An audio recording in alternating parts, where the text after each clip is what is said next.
Juge chapitre 15, traduction Louis II. Quelque temps après, à l'époque de la moisson des blés, Samson alla voir sa femme, et lui porta un chevreau.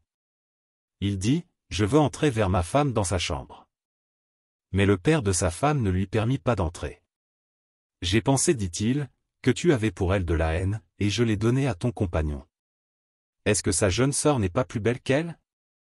Prends-la donc à sa place. » Samson leur dit, « Cette fois je ne serai pas coupable envers les Philistins, si je leur fais du mal. » Samson s'en alla. Il attrapa 300 renards, et prit des flambeaux, puis il tourna queue contre queue, et mit un flambeau entre deux queues, au milieu. Il alluma les flambeaux, lâcha les renards dans les blés des Philistins, et embrasa les tas de gerbes, le blé sur pied, et jusqu'aux plantations d'oliviers. Les Philistins dirent, « Qui a fait cela ?»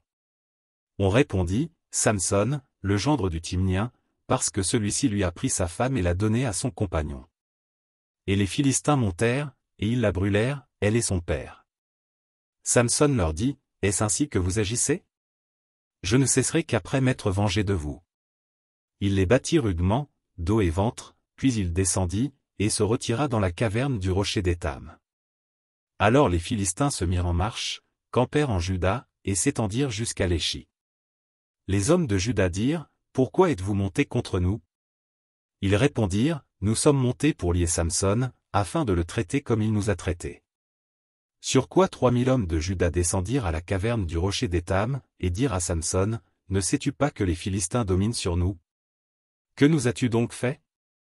Il leur répondit, « Je les ai traités comme ils m'ont traité. » Ils lui dirent, « Nous sommes descendus pour te lier, afin de te livrer entre les mains des Philistins. » Samson leur dit, « Jurez-moi que vous ne me tuerez pas. » Ils lui répondirent, « Non, nous voulons seulement te lier et te livrer entre leurs mains, mais nous ne te ferons pas mourir. » Et ils le lièrent avec 2 cordes neuves, et le firent sortir du rocher.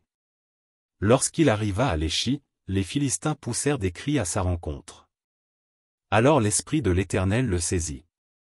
Les cordes qu'il avait au bras devinrent comme du lin brûlé par le feu, et ses liens tombèrent de ses mains. Il trouva une mâchoire d'âne fraîche, il étendit sa main pour la prendre, et il en tua 1000 hommes. Et Samson dit, avec une mâchoire d'âne, un monceau, 2 monceaux, avec une mâchoire d'âne, j'ai tué 1000 hommes.